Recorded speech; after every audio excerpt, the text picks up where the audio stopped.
Welcome to the Not Old Better Show. I'm your host, Paul Vogelsang, and this is episode number 249. Today's show is part of our Fitness Friday shows, and it's another great one in our Fitness Friday series. We'll be hearing from returning guest Sabrena Jo, who will join us in just a minute. Sabrena Jo, of course, is a favorite with our Not Old Better audience and is the American Council on Exercise Director of Science and Research Content. Sabrena Jo will be here to share important information about starting your exercise routine in anticipation of the National Institute on Aging annual Go4Life program coming in September 2018. We'll also talk to Sabrena Jo about my ongoing diet program with an update from me. But first, and I promise we'll be joined by Sabrena Jo in just a moment, a bit of background on the NIA Go4Life program as preamble to our conversation with Sabrena Jo. Many of you in the Not Old Better Show audience have heard me mention this wonderful program previously when we've spoken to Go4Life Director Stephanie Daly, and we'll be talking to Stephanie Daly again over the next several weeks, actually during the Go4Life campaign with updates, resources, and program details.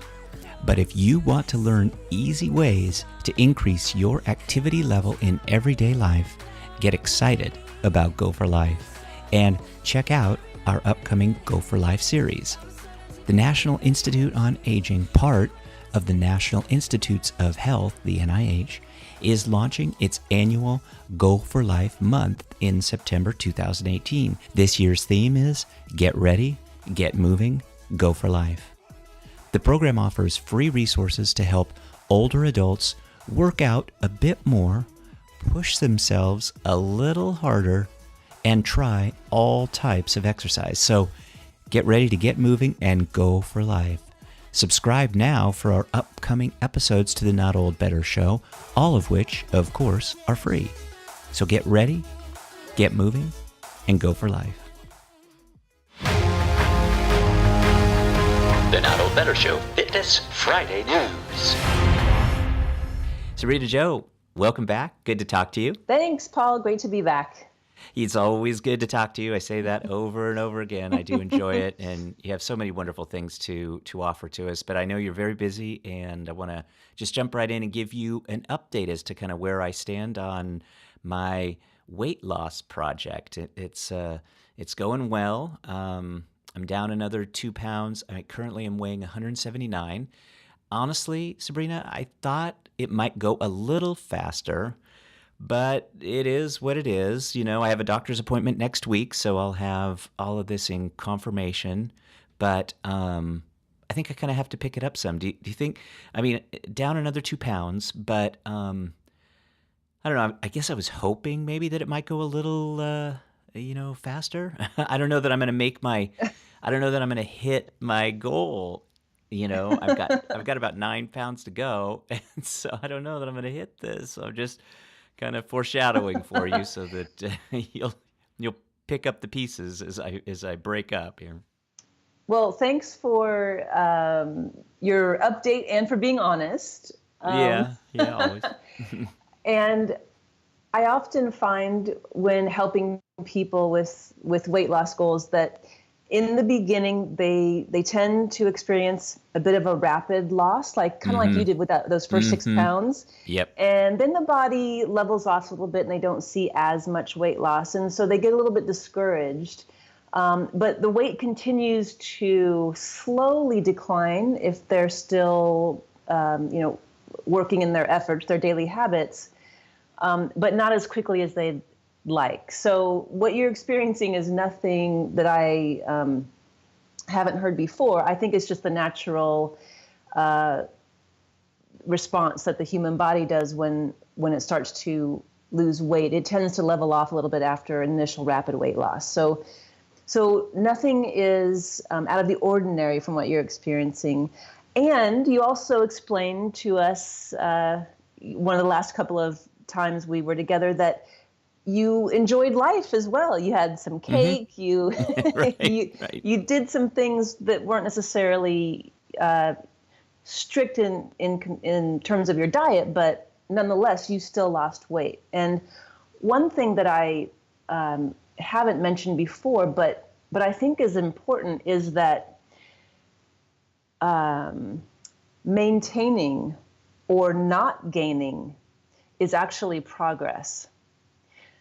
So if you think about that, if your body was kind of in this trend where it was gaining weight for a while, for maybe several months or for a few years, where you're just kind of on this constant weight gain track, and if you've halted that and you've not only lost weight, but you've maintained and you've prevented more weight gain, then your habits are actually paying off. So try not to lose sight of that as well as you go forward. Yeah, and I will say this, and we kind of talked about this, that I think it'll be something that I'll want to come back to with you even over the course of the next several months. I'm not going to abandon my goal. I do still feel like I want to drop another 9 pounds. I really do feel like that, but I am eating differently. I'm eating a lot more, just lower fat. I've replaced. I still eat meat, but I've replaced some of the meat with just a chicken breast or a chicken thigh in some Gretchen and I kind of on Sundays make some chicken bowls, kind of coming up for the week. Gretchen's had a busy summer, and so that's just that advanced preparation has allowed me to eat differently. Gretchen and I on Saturdays, I mentioned to you, we're going out on these hikes, and so we're getting outdoors. That's kind of changed both for me and for Gretchen. And so I definitely think things are changing. I want to maintain, and so I think reporting back to you over the course of the next several months, even through the winter months, I think is going to be important, because I want to continue to reverse this, because it has crept up on me over the course of the last couple of years, and I want to reverse that, keep it going, and then at some point maintain it. Yeah, that all makes perfect sense. Typically, what I would recommend when working with clients who have experienced either a stall or a slowdown, like you've explained in the weight loss, is again, just kind of revisit the diet. Is there anything else you can do that's not too restrictive? But it sounds like you have a good handle on your diet. The other thing we look at is the physical activity itself, or the exercise itself, and maybe throwing in some new types or modalities. For example, I know that you've introduced hiking, which is kind of a long duration type of activity, which is wonderful. Right. Another thing you might consider is maybe looking at some of this high-intensity interval training programming that we've discussed, or the HIIT training. So eventually that might be something kind of fun to add into your program, maybe not now while you're doing these longer hikes, but maybe as we get toward the fall and winter months when it's not as nice to go outside. Yeah, excellent idea, because I do find I can get into a rut some exercising. I have introduced some more arm work. You had explained to us a really great idea about, when we talked about lower back pain, about kind of doing a dumbbell row. And so I've introduced that, and I'm doing that regularly. But I do get into a rut using the elliptical machine. All right, I think, okay, I've got time for some cardio, and I'm just going to go in there and do that. And I'm really familiar with the elliptical machine, or sometimes I'll get on the rowing machine itself, and that will be, kind of my exercise. So looking back at the HIIT activity, I think that's really nice. That's a great suggestion. Yeah, so sometimes clients find that just changes like that will start to move the needle in the right direction again in terms of the scale, if we're talking about weight. Right. But you do bring up a great point about the strength or resistance training, and I do find that if a person can incorporate all of those things that we always talk about, both the aerobic exercise plus the strength training, and that can be done either one of those modalities can be done with HIIT training as well. But if you really focus on adding strength training, if you're not already doing it, that can make a huge difference as well. And as we've learned, the older we get, the more strength becomes important for the health of our soft tissues and muscles and bones. Good. Great. Well, I just wanted to give you that update. I'm going to, as I say, I'm going to go see my doctor next week, and I'll get some kind of written confirmation that I can share with you, and that we'll just, kind of keep going with this. All right. Sounds good. Thanks for the update. Good. Absolutely. Hey, you know what? I want to just take just a second and give you some congratulations. And really, this is not in any way self-congratulatory, because really this is you. I just want to tell you that the PBS Next Avenue website has indicated that 3 out of their top 10 most highly trafficked content areas are 3 shows that you have done for the Not Old Better audience. The number 3 show is the exercise tips on how to combat the sedentary life. Number 4 on their list is exercise right by using the talk test. And then number 10 is how much does weight change affect back pain? So congrats to you and the ACE team, because those are all great subjects that have come directly from the ACE site. The audience on the PBS Next Avenue page loves those. And for our listeners, if you want to go to the PBS Next Avenue page, right on the homepage is the trending top 10, and you'll see those 10 programs where the Not Old Better show featuring Sabrena Jo and the ACE Fitness Research shows up. So Sabrena Jo, congrats to you.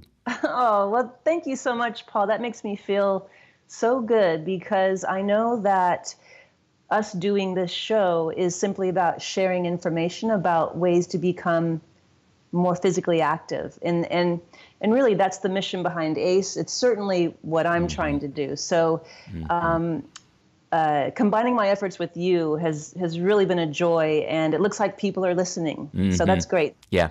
Yep, they are. And I agree. I think it's really it's so important to do this, so thank you very much.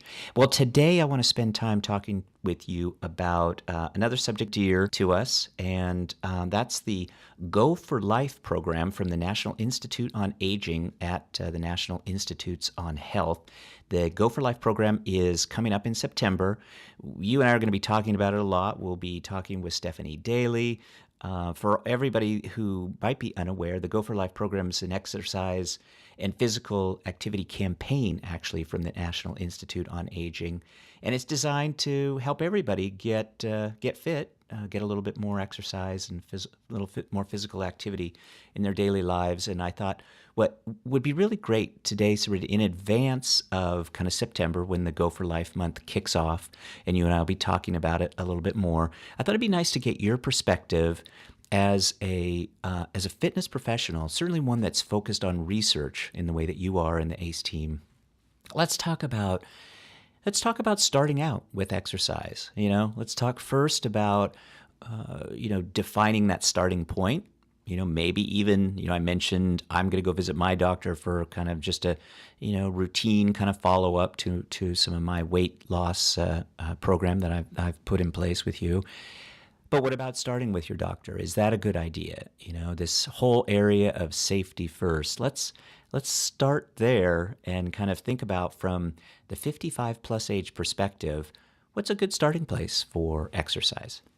I'm glad you're bringing this up, because there's been a shift in the last couple of years with how we recommend medical clearance to people who are just getting started. And what we found was that in the previous decades, we may have been too restrictive on making sure that a person who gets involved with exercise, and maybe they go from being sedentary into becoming more physically active, that person who wants to get involved in that perhaps in the past had obstacles like getting an exercise stress test before they could be cleared to go on forward with their exercise program. And so the the restrictions around that have been lifted a little bit such that it's not so restrictive when we're trying to give people guidance in starting their programs. So first and foremost, if you're already physically active somewhat, like if you're already involved in some type of physical activity, whether it's playing a recreational sport or walking or swimming or yoga, then if you're already doing something, it's likely that you're fine to continue doing light to moderate physical activity. So if you're getting involved in a new walking program, for example, but you're already involved in other types of physical activity, it's probably fine just to go ahead and do that. The issue that you really want to look at is if you've always been sedentary, or if you've been sedentary for some time and you're looking to get back into it again. These are the times where you might want to go just get a medical checkup just to get clearance from your doctor. And quite honestly, your doctor probably will prescribe exercise for you anyway. So it's a great place to start that conversation anyway. And again, even if you do have indications that might mean you've got, let's say some type of chronic disease like diabetes or high blood pressure or heart disease, even those types of health disorders are benefited by physical activity. So it's highly likely that your doctor is going to recommend that you do it. It's just a good idea to go in, get yourself checked out if you've been sedentary for quite some time, and then you're looking to start again. Good. I knew you'd have the answer on that, because safety first, I think, is really important. I think the other thing that is sometimes a mystery, certainly it is a almost overwhelming task to go to a sporting goods store or to check an online site for the right shoes for exercise. What would you recommend? And are men and women just completely different in this area? Or what really is the best approach to getting a good pair of exercise shoes just starting out? Exercise shoes, footwear, these are great areas to gain a little bit of knowledge in. And what's great about shoe stores these days, especially if you go into athletic shoe stores that are really dedicated to just like the sport kind of shoe, like running or cross training, that type of thing, they're going to have experts in there to help measure your foot and make sure that you've got a good shoe fit. And really the most important thing when it comes to footwear and physical activity is that it's the right support for whatever performance goals you have, and it's the right fit. So often when you run into problems with footwear is if the fit isn't proper, and so it's rubbing on your foot the wrong way, creating blisters or sores, or if it's the wrong kind of shoe for what you're doing. So if you're planning on engaging in walking and you're wearing a running shoe, it's probably not enough to stop you from just becoming more physically active right away. But over time, the more miles you put on that shoe, you could see a difference in comfort and wear and tear. So just having the right shoe for the right type of activity will set you up for success in the long term. Good to know. So I think some of the most important considerations, really, now that we've kind of talked a little bit about seeing your doctor, getting kind of that shoe area addressed, I think the next considerations really are, well, what type of exercise do I do? Where do I do that exercise? When do I do that? What time of day? And then the who, because you and I have talked about the socialization of exercise, but I think those are important considerations. So maybe take us down that path. Talk to us a little bit about each one of those areas. All right. Well, in terms of what to do, that is always going to be a matter of personal preference. I remember when I was I was an undergraduate in college. I was getting my exercise science degree, and my exercise physiology professor asked the class, "What's the best kind of exercise you can possibly do?" And a few people raised their hands and had answers like, well, it should be, walking. Another one would raise their hand and say it should be strength training. Another person said it should be swimming. And the professor finally responded with, actually, the answer is it's whatever you enjoy doing. Mm-hmm. And so that stuck with me, and it continues to be true today because research bears out the fact that if you don't enjoy what you're doing, you're really not going to continue to do it. Mm-hmm. So what that means is if you can find an activity that really speaks to you and you actually look forward to doing, even if that's just walking outside, if that's a part of your day that you can look forward to, then you're more likely to do it. Now, I'll give you a personal story. I actually don't enjoy being outside. I would prefer to be in the gym setting. That's kind of how I got started in fitness, and it always feels like home when I'm in the gym. So for me, my preference is always going to be in the gym, either doing some type of elliptical machine or some type of strength training, or maybe even a fitness class. But going outside is never my first choice. And I bring that up because there's such a large variety of methods for people to actually get their exercise in that it really is based on preference. Mm-hmm. Another thing to consider is the intensity. So as you're starting your exercise journey, if you're just beginning, you definitely want to keep it light in the beginning, such that whatever you're doing, you're not forcing yourself to become out of breath.